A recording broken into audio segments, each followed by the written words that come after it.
December 1976, Shorthand Tamil Senior Grade. Get ready for the dictation. 10 seconds. 5 seconds. Start. பேரவை தலைவர் அவர்களே, கடந்த 4 தினங்களாக கவர்னர் உரையின் பேரில் விவாதம் நடந்து வந்திருக்கிறது. ஒரு நாள் அந்த விவாதத்தின் போது நான் இங்கே இருக்க முடியவில்லை. மற்ற நாட்களில் விவாதம் நடந்தபோது நான் நேரில் கேட்டு வந்திருக்கிறேன்.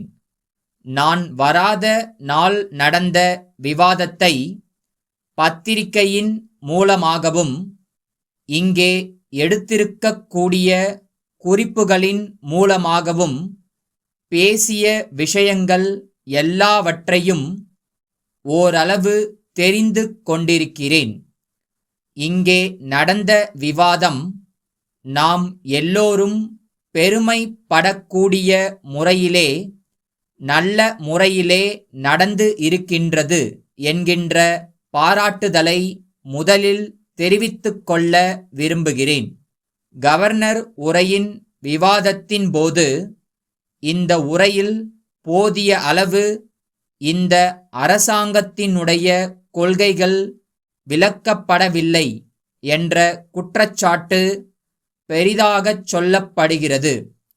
கவர்னர் அவர்களது உரையில் என்ன இருக்க வேண்டும், நிதியமைச்சர் அவர்களுடைய பட்ஜெட் உரையில் என்ன இருக்க வேண்டும் என்று வகுத்து கூறினார்கள். கவர்னரது உரையில் என்ன இருக்க வேண்டும் என்று அவர்கள் கூறியதை முழுவதையும் நான் ஒப்புக்கொள்ள தயாராயில்லை. நம்முடைய கவர்னர் அவர்களது உரையில் எந்தவிதமான குறையும் இல்லை. சொல்ல வேண்டிய அளவிற்கு மேல் அதில் குறிப்பிட்டிருக்கிறார் என்பதை அவர்கள் ஒத்துக்கொள்வார்கள் என்று நம்புகிறேன். இதிலே பல பேர்கள் நினைப்பது என்னவென்றால், புது மந்திரி சபை ஒன்று ஏற்பட்டு இருக்கிறது. புது திட்டங்களை நாம் இப்போது உடனடியாக ஆரம்பிக்கப் போகிறோமென்று கவர்னரது உரையில் கொடுத்திருக்க வேண்டுமென்று நினைக்கிறார்கள். அவர்களுக்கு நான் ஒன்று சொல்லிக்கொள்ள விரும்புகிறேன். ஒவ்வொரு வருடமும் என்னென்ன திட்டங்களை நிறைவேற்றியாக வேண்டும். இப்போது நிறைவேற்றப்படுகிற திட்டங்களில் என்னென்ன குறைகள் இருக்கின்றன, அக்குறைகளை நிவர்த்தி செய்து எப்படி அபிவிருத்தி செய்வது என்ற முறையில் திட்டங்களை வகுத்தோம். அந்த முறையில் அமைந்ததுதான் முதல் 5 ஆண்டு திட்டம்.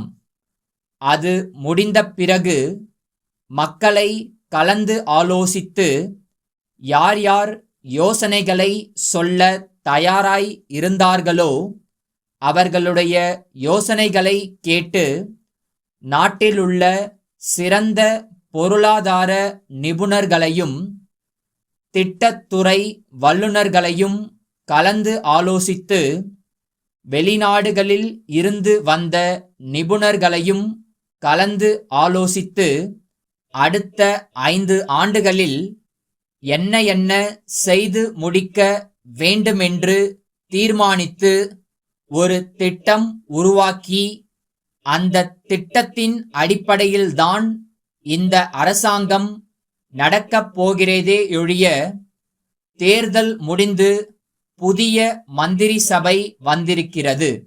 ஆகவே புது திட்டம் வரப்போகிறது என்று நினைப்பார்களேயானால் அது முன்பு செய்தது கேலிக்கூத்து என்பது போலாகும். இன்றைய பிரச்சனை இதை எப்படி வெற்றிகரமாக நிறைவேற்றுவது என்பதுதான். அதற்காக நாம் என்னென்ன முக்கிய நடவடிக்கைகள் எடுக்க வேண்டுமென்பதுதான் இப்போதைய பிரச்சனை. அறியாமை, வறுமை, பிணி இம்மூன்றும் ஒன்றோடொன்று பிணைத்துக் கொண்டதாகும். இவைகளை நீக்க இன்று அதற்கு வேண்டிய முயற்சிகளை நாம் செய்ய கடமைப்பட்டிருக்கிறோம். காஞ்சிபுரம் அறிஞர் அண்ணா பட்டு கைத்தறி நெசவாளர் கூட்டுறவு உற்பத்தி மற்றும் விற்பனை சங்கத் தலைவரிடமிருந்து சென்னை கைத்தறி துறை ஆணையாளர் அவர்களுக்கு. அன்புடையீர், தமிழக அரசு நெசவாளர்களுக்கு அளித்து வரும் சலுகையான விசேஷ தள்ளுபடி மானியத்தினால் தேங்கிக் கிடந்த கைத்தறி துணிகளை ஓரளவு விற்பனை செய்ததன் மூலம் அவர் தம் துயரை துடைக்க இயன்றதை யாரும் மறுக்க முடியாது.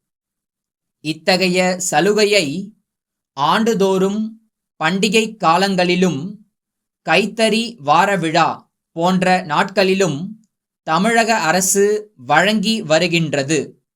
சென்ற சில தினங்களில் செய்தித்தாள்களின் மூலம் தமிழகத்தில் கைத்தறி துணி பெருமளவில் தேங்கி வருவதை காண்கிறோம்.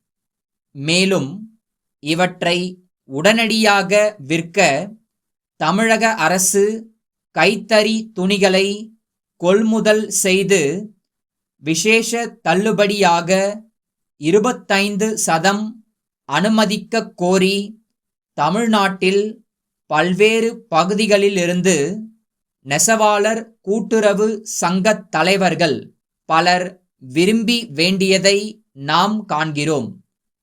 கைத்தறி துணி சரக்குகளுக்கு அரசின் விசேஷ தள்ளுபடியை அளித்தால் அவை ஓரளவிற்கு விற்பனையாகும். இதை அரசு பரிசீலனை செய்து நெசவாளர்களின் துயர்களை துடைக்க ஆவன செய்ய கோருகிறோம்.